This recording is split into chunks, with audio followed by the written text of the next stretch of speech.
According to all known laws of aviation, there is no way that a bee should be able to fly. Its wings are too small to get its fat little body off the ground. The bee, of course, flies anyway, because bees don't care what humans think is impossible.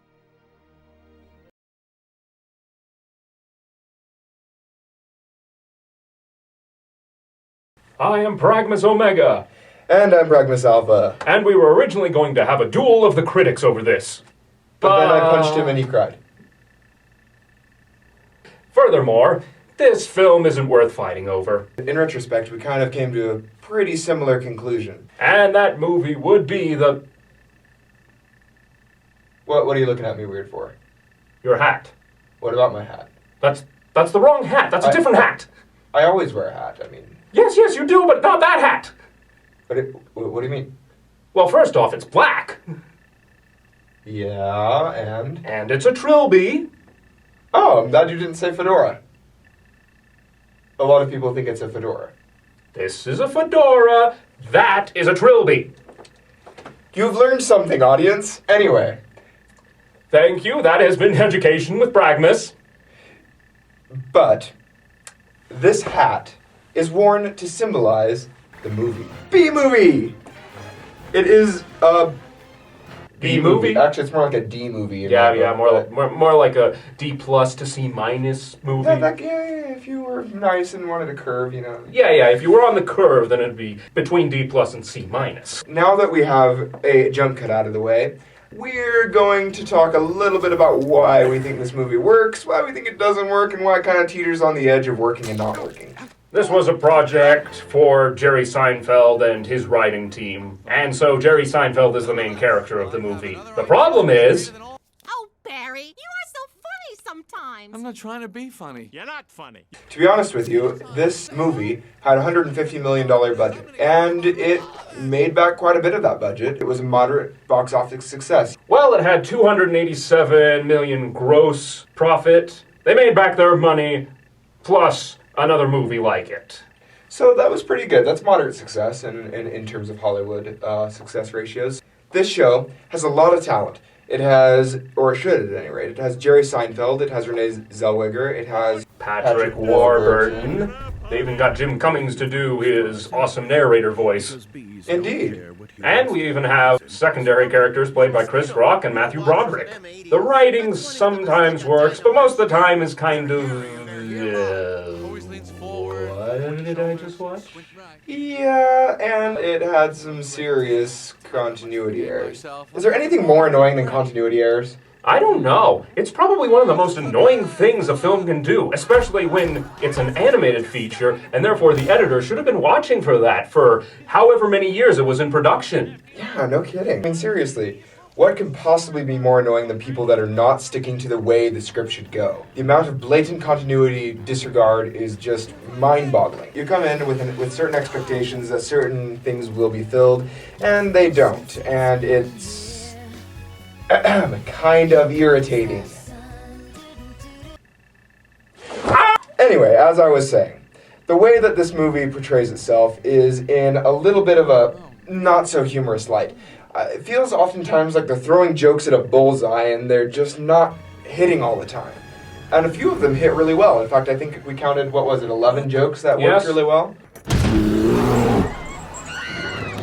But the rest of the time you're either just slightly chuckling or just wondering, Jerry Seinfeld, why are you still here? Listen, Jerry, if you're watching, because I know you are, we're so famous that, of course you're watching. How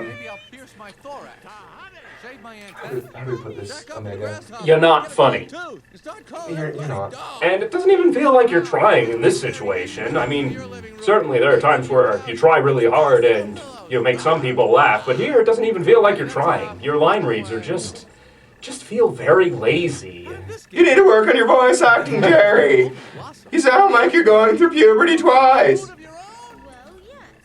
Although you are technically, if the bee life cycle is to believe. Which is another continuity error that continues throughout the movie, unfortunately. The realism versus the cartoonism. This film can't decide if it wants to be a cartoon or an animated social satire for adults. and it keeps switching between the two of them throughout the entire film. In its defense, it is attempting to be an interesting social satire. The first time I watched it, I didn't even see that. I just saw a very sloppily edited, sloppily written film. But Alpha pointed out to me that there are a lot of really interesting, more subtle jokes going on in the background. But unfortunately, as soon as you look at the background, it looks like somebody was playing with a copy and paste button. Yeah, the flowers are especially distracting. That's the same flower.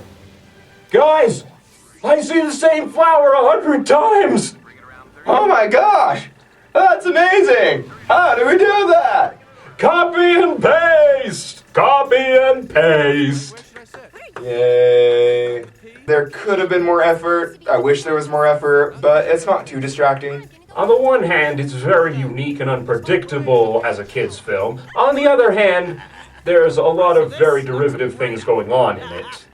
On the one hand, there's Renee Zellweger and Patrick Warburton, both of which are freaking hilarious, by the way. Like, in the movie, every line they have is gyo. On the other hand, it has Jerry Seinfeld, which, ironically, he's the only comedian in this, and he is remarkably unfunny. I'm not trying to be funny. You're not funny. Yeah, well, that's the metaphor for the film. Yes, we know you're not trying, Jerry. Actually, I disagree. Jerry is trying, but he's trying way too hard. And it's coming off as being irritating rather than funny. But then you get Patrick Warburton or Renee Zellweger or that hilarious lawyer guy. Matthew Broderick? Yeah, he plays the best friend, and he's actually not bad. He's actually doing a better job than Jerry Seinfeld is. Kudos, kudos. And you even managed to use Chris Rock in an inventive way and not make him annoying. Yeah, and you admitted that Chris Rock was a blood-sucking parasite. Just in case there are any Chris Rock fans, let me just go get the fire extinguisher. No, let the flame will rage on. The heat never bothered me anyway. I thought it was... No. Honestly, there's not much else to talk about, so let's just wrap this up. Story. This is so difficult. It feels like the writers are writing completely different stories or completely different sketches, and then they were kind of stitched together. It keeps changing what it's trying to satirize in every single act.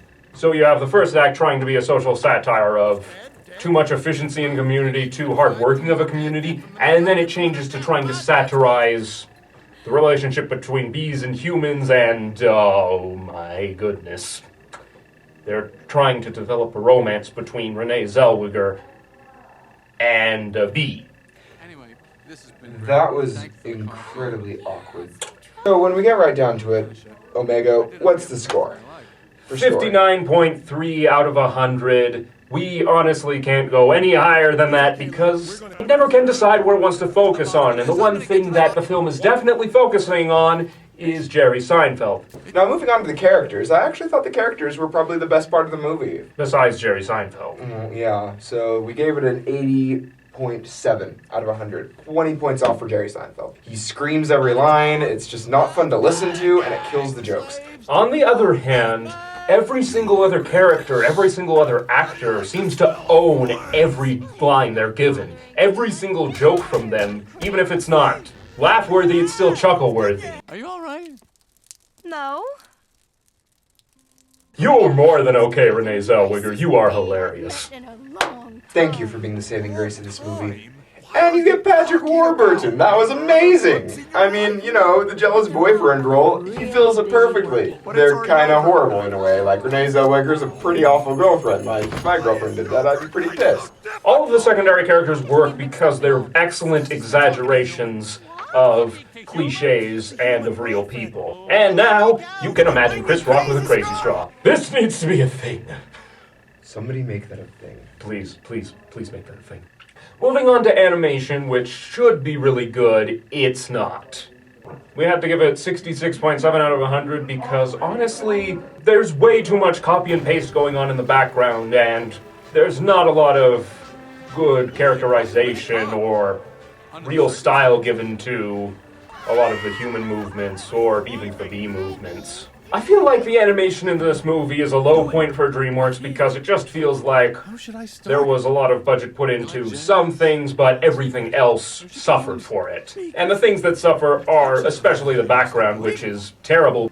But, on the other hand, the flying scenes, they look pretty good. I mean, like, they're pretty beautiful. You also have the facial expressions on the characters that are hilarious. Renee Zellweger's face, Patrick Warburton's face, and even sometimes, dare I say, on Jerry Seinfeld's character. Like, the facial expressions he has are funny, even if the actions or the voice doesn't match that. It's still delightfully exaggerated and pretty good. And the lawyer, his facial expressions, oh my gosh, those are funny. John Goodman as a down-home, down-south Baptist preacher turned into lawyer. It is hysterical. They also include a lot of subtle jokes in the animation as well. It's something that links the honey industry to the Illuminati if you look carefully. Not bad, but not great. The sound design in this is not that bad either. It's just not great or memorable.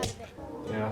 The only memorable part of the sound or music is Sheryl Crow does an amazing rendition of Here Comes the Sun, but even that can't really save the fact that the rest of the music and sound is pretty forgettable. Well, there's that, like, da-da-da-da-da-da, and that kind of has that, like, dreamy feel that they were going for, which is okay, and led up to a really funny payoff, which I will not spoil for you, because that'd be wrong. Those two things are the only good things, though.